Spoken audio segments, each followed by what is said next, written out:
আসসালামু আলাইকুম। স্বাধীন বাংলাদেশে আপনাকে স্বাগত। পালিয়ে কি পার পাবেন?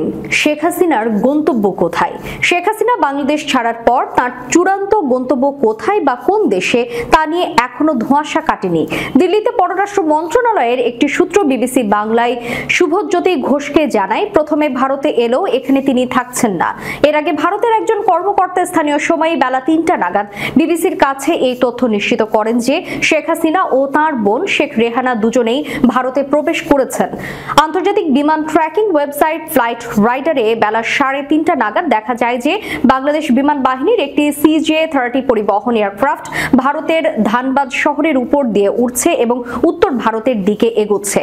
তবে সেই বিমানটি কোথা থেকে রওনা হয়েছে বা কোথায় যাচ্ছে সে ব্যাপারে ফ্লাইট রাডারে কোনো তথ্য ছিল না। বোঝাই যাচ্ছিল এটি একটি অনির্ধারিত ফ্লাইট। বিকেল 5টা নাগাদ দিল্লির কাছে হিন্ডন সামরিক এয়ারবেজে আরও একটি CJ-30 অবতরণ করে। তবে এই দুটি একই বিমান কিনাতে স্পষ্ট নয়। ওই বিমানটিতে শেখ হাসিনা ছিলেন কিনা সেটাও পরিষ্কার নয়। তবে তিনি প্রথমে কোথায় অবতরণ করেন, তারপরে কোন শহরের উদ্দেশ্যে রওনা দেন সে ব্যাপারে কিছুই জানা যায়নি বা সরকারি পর্যায়ে কোনো মন্তব্য করা হয়নি। ভারতের পররাষ্ট্র মন্ত্রণালয় সাউথ ব্লকের একটি সূত্র শুধু জানায়, ভারতে এই মুহূর্তে পার্লামেন্টের অধিবেশন চলছে, ফলে এ ব্যাপারে যা বলার সবার আগে সরকার সভাতেই বলবে কিংবা পররাষ্ট্র মন্ত্রণালয় বিবৃতি দেবে।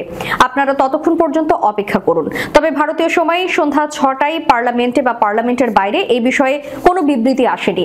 এদিকে ভারতের গণমাধ্যম আনন্দবাজার পত্রিকা লিখেছে, ভারত পৌঁছালেন শেখ হাসিনা, পরবর্তী গন্তব্য হতে পারে লন্ডন। খবরে বলা হয়েছে, ভারতের দিল্লি লাগোয়া গাজিয়াবাদের হিন্ডন এয়ারবেজে বা বিমান বাহিনীর ঘাঁটিতে অবতরণ করেছে শেখ হাসিনার বিমান। একটি সূত্রে জানা গেছে, তিনি ভারতের রাজনৈতিক আশ্রয় চাননি, তাই তার পরবর্তী গন্তব্য নিয়ে জল্পনা শুরু হয়েছে। তবে একটি অসমর্থিত সূত্র বলছে তিনি সম্ভবত লন্ডনে যাবেন। আজ সোমবার রাতেই তিনি লন্ডনের ফ্লাইট ধরতে পারেন। সোমবার সন্ধ্যা 6টা নাগাদ দিল্লির উপকণ্ঠে উত্তরপ্রদেশের গাজিয়াবাদে হিন্ডন বিমান বাহিনী ঘাঁটি এশিয়ার মধ্যে বৃহত্তম। বিমান বাহিনীর ওয়েস্টার্ন এয়ার কমান্ড এই এয়ারবেসটির দেখভাল করে থাকে। একটি সূত্রের দাবি, বাংলাদেশ বিমান বাহিনীর একটি মালবাহী বিমানে হাসিনা গাজিয়াবাদে নামেন। তার সাথে ছিলেন তার বোন শেখ রেহানা এবং কয়েকজন অফিসার। গণবিক্ষোভের জেরে শুধু প্রধানমন্ত্রিত্ব থেকে পদত্যাগী নয়, বাংলাদেশও ছাড়তে হয়েছে শেখ হাসিনাকে। আজ সোমবার দুপুরে বোন রেহানাকে নিয়ে ঢাকার বাসভবন তথা গণভবন ছাড়েন তিনি।